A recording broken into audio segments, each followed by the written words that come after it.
You guys know the drill.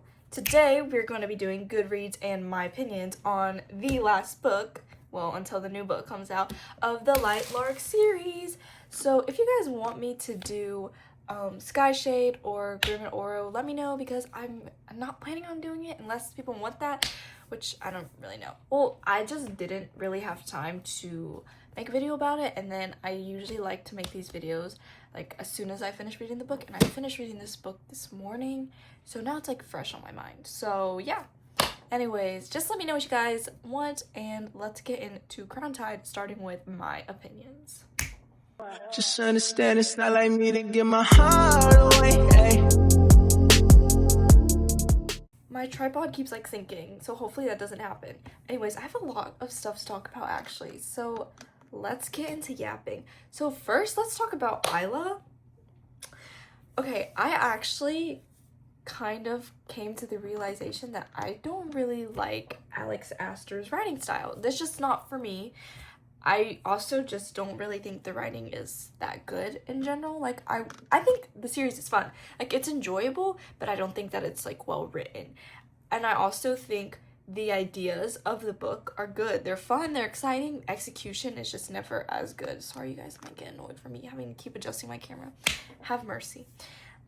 So yeah. So talking about Isla, I just feel like her character growth isn't growing, or whatever her character growth is supposed to be is the same throughout all the books. She feels weak, she feels like she's not good enough, and then she finds her strength, but then she still feels weak, like over and over again throughout the whole span of the books, and I feel like she's always whining about something. Another reason why I wasn't a fan of the writing, which ties to Isla, is that it just felt like there was always, it's like motivational speaker energy in like every chapter. Isla felt weak, she couldn't do it, but then she found her fire. She found that she was good enough for this. She's great. And then next page, I will never defeat Cronin, but she built up her walls and she learned to be strong. Over and over and over again, and it was so like, it was exhausting. It's just like, I've seen it before, I don't need to see it again. Like, I just a lot of the things in this whole series is overdone. I've seen it already, so it's not like, it's not good anymore. So yeah, and then I also just don't understand why, or like how Isla is just so good. Like, yes, she's super powerful, and like we're like told that she's super powerful, but she just doesn't feel powerful. I feel like Alex Astor writes in a way where she just tells you everything, but you don't really see it. And it's like, okay, yeah, Isla's supposed to be strong, but like, I mean, yeah, like she has all these powers and she's always fighting these guys, but then her mentality is always just weak. Let me try to rephrase this. Isla is not weak. Obviously, she's capable. She's very powerful. She has skills that not everyone has in the Lightlark world, but the build-up to being this powerful just didn't hit me. Like, she did put in the work, like in Skyshade, when she was doing that bone carving thing or whatever, and she's like suffering, I guess, but I just wasn't very satisfied with her just being this super powerful being, especially with her constantly whining. So I hope that makes sense. And she just is just always whining. It's just like, when I think of strong, I think of Jude. I think of Katniss, okay? Katniss was injured. She was in the hospital a lot. But it just was never giving whiny. And yeah, she definitely had some withdrawals, but it wasn't this much. And like, maybe I shouldn't like be comparing authors, because like everyone writes differently and the characters are different, but that's just like what I think. And I also don't understand like why Grim and Oro would go through such lengths for Isla. Like, I just don't understand. I feel like they're just doing, it's too much. You're doing too much for this girl, and she is not it for me. She's just gotta be one of my least favorite female main characters, because I don't understand her appeal. Like, Oro and Grim will literally do anything for her. And it's like, why? Why? Like, what did she do for you, Oro, except break your heart? I don't know what this peace and joy you felt like, because your love together was like a quarter of the second book, and I guess the first book, but not really. She never truly chose you. You were never an option. she always said my heart is split in half. It was fully on Grimm, okay? Maybe, like, yeah, you love him as, like, a best friend or something, but she was never gonna choose Oro. She did love Oro, but circumstantially, because her memories were forgotten, and she was like, oh, like, obviously Oro's the good one and not Grimm.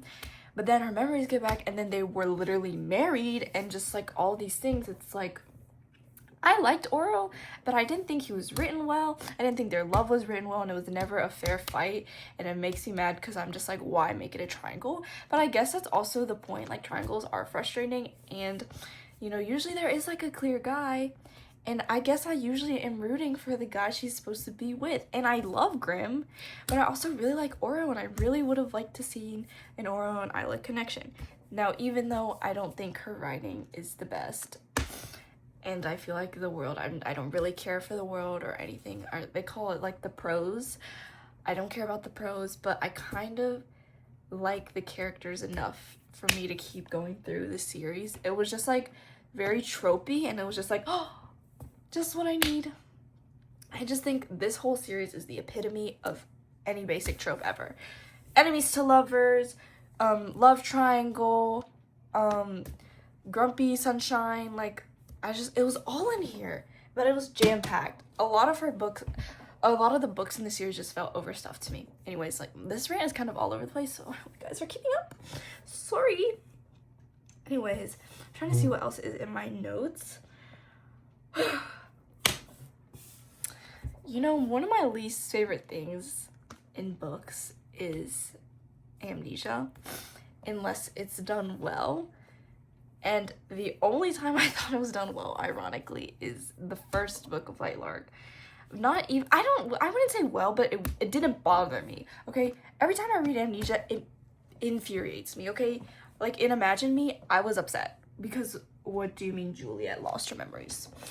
What do you mean Evangeline lost her memories? And in the last book, too, like, I feel like we could be progressing in something more exciting, but we're going backwards to move back forward. I hate that. It's so annoying, but it's also like, oh, it's gasp. It is a plot twist, and we love plot twists, I guess. But it's like, she just, like, plot twist for the shock factor, and that's it. Like, it's like, they're good, I guess, but it's like, I feel like the plot twists are mainly for the shock factor. Anyway, so back to what I was saying. Yeah, so Grimm gets his memories erased, and it's kind of annoying. It's a little bit more fun, kind of, but not really, because, like, no, I feel like we've seen, like, Grimm and Isla's love story play out in multiple different versions already. Like, she lost her memories, so then they, like, found each other again, and then she regained them, and then they found each other again after finding them again for the first time, and now Grimm forgot. So it's like, what is this never-ending circle? I don't know. Anyways, yeah, that's kind of it. I just can't believe this book series is 5 books long. I just feel like it's being, like, stretched out. Like, it could have ended in this book because she already picked Grimm. I don't know. I just wasn't a huge fan of this book. I mean, I finished it. It was fun. It wasn't, like, horrible, but it just, her writing, I just started to notice that I didn't like her writing in the 4th book, and it just, like, it took me a while to get through the book. It was like, sometimes the cursing is cringy to me, or it's just like, stop. You don't need to be cussing right now. It's like, stop, please. Anyways, yeah. That's it for my opinions. That's probably gotta be the longest opinions I've had in a while, because Night Bane's was like 3 minutes. This one is more than double, honey. Anyways, I hope my camera adjusting wasn't bothering you. Let's just do 3 good read reviews.